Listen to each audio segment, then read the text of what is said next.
นามิกสังหอนเจอนกห้องเสียนซานถ่อมตั้งในค่ะเปิงเตียงค่ะอยู่หลายๆก็ดีกว่าเขาเนื้อเถื่อนเนื้อคือก็ดีกว่าตีกว่าตั้งก็ดีก็มีเสียงนกอยู่ห้องมาที่ห้องชื่อก็เย่ากับเขาว่าเพราะว่าอยู่ก็มันห้องมาเสียงเสียนซานสตันหวั่นไหวนั่นนะเขาว่าจะห้องอีกออกเต็มทั่วนั่นเอาห้องอยู่ก็ห้องมาแปกเปิงไว้นั่นค่ะกันนะเพราะมันเป็นจอมหนังเนื้อยามที่เขาที่พัดห่อกันในก็เขามาถ่อมด้วยอัตเนมิกของเขาที่เป็นหือพอสั่งมันเป็นในยามหนูค่ะเอาเจม11 โมงกลางคืนต่อถึง12 โมง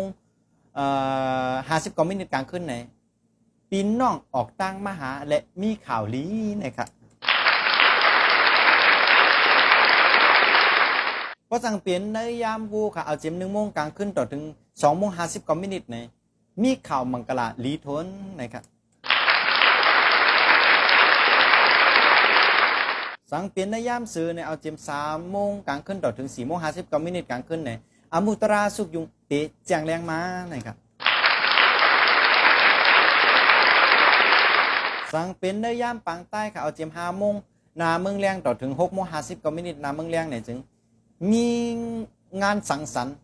ฮับอมวยโคของเงินคำนะครับสั่งเป็นในยามนากาค่ะนะเอาเจม7 โมงเมื่อเจ้าต่อถึง8 โมง 50 กว่ามินิทเมื่อเจ้าเนี่ยจึงผู้ออกตั้งปอกเคินลีทนนะครับสั่งเปลี่ยนในยามงูค่ะเอาเจม9 โมงเมื่อเจ้าต่อถึง10 โมง 50 กว่ามินิทเมื่อเจ้าเนี่ยจึงข่าวมังกรมาถึงเจ้าตัวนะครับ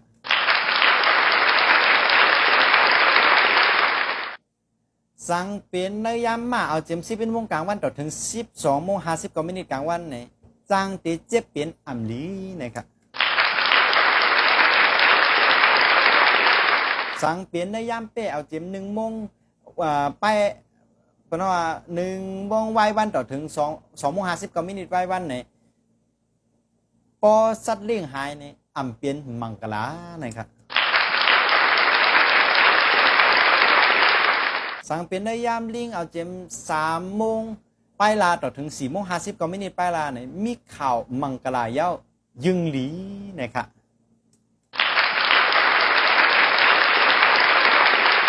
สั่งเป็นในยามไก่เอาเจม5 โมงไปลา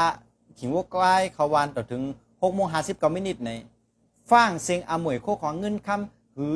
ไล่เจ็บเจอนะครับ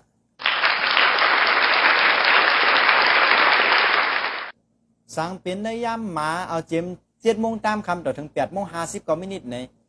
การเงินปั่นตุงลายมือลมตัวลีนะครับ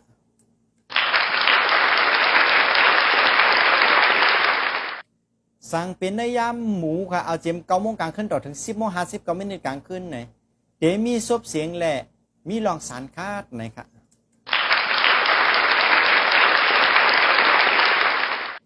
นามิกสังหอนเจอตะคอลองตั้งฝ่ายหน้าตามตีเปียกย่อมปูหมอนอาจารย์กาปันเมื่อก่อนล่างสังหอนเป็นความรู้สึกว่ามีเมียวพิษเบิงอ่ำห้างแต่เอา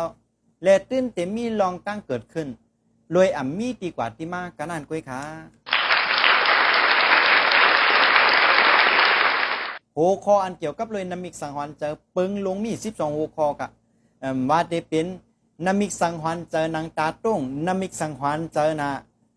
หูหนกมีเสียงห้างกล้วยนามิกสังหอนเจอหูเหลือดไม้นามิกสังหอนเจอนาเหลือดไม้นามิกสังหอนเจอเนื้อต้งนามิกสังหอนเจอตื่นอกตกเจอนามิกสังหอนเจอขี้จามนามิกสังหอนเจอซื้อปั้นกันนามิกสังหอนเจอมุกไฟเกิดเสียงหลัง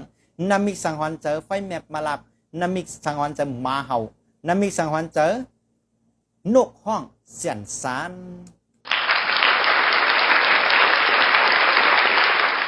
พอเขาลองนามิกสังหอนเจอที่อาจารย์ลาดมาทั้งหมดไหน